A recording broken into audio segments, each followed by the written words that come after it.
మీదనంటే వీళ్ళకు ఇంటి పట్టా కానీ సొంత ఇల్లు కానీ లేదు. వీళ్ళు బాడీకి ఉన్నారు ఇక్కడ.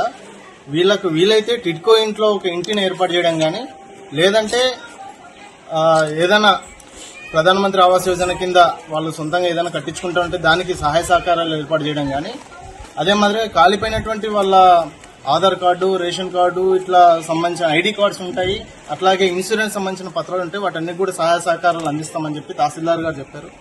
అయితే ఇక్కడికి ఎమ్మెల్యే డాక్టర్ పార్థసారథి గారు పంపించడం వల్ల అని చెప్పేసి ఎమ్మెల్యే గారు నిత్యావసర సరుకులు ఇచ్చి పంపించినారు. అది తీసుకుందామా, దాంతో ప్రస్తుతానికి చేయండి, మళ్ళీ నెక్స్ట్ ఏం చేయాలో సార్. తహసీల్దార్ గారు అండి. సార్ నమస్తే, విజయకృష్ణ సార్ మాట్లాడేది, బీజేపీ పార్టీ. సార్ ఆదోని మన ఎమ్మెల్యే గారు పంపిస్తే ఇక్కడ గ్యాస్ సంబంధించిన ఘటన జరిగింది కదా, ఇక్కడికి వచ్చినాము.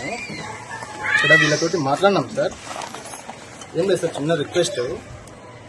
ఇక్కడ వీళ్ళకి ఏమన్నా ఇమీడియట్ గా రిలీఫ్ ఫండ్ లాంటిది ఏమన్నా వస్తుందా?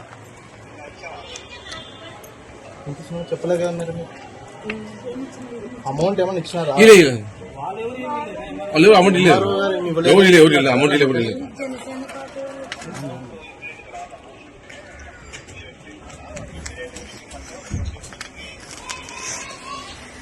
ఓకే ఓకే, అది ఇచ్చినా సార్. ఏమన్నా అవకాశం ఉంటే, పాసిబిలిటీ ఉంటే కొంత వీళ్ళంత త్వరగా చేయాలి.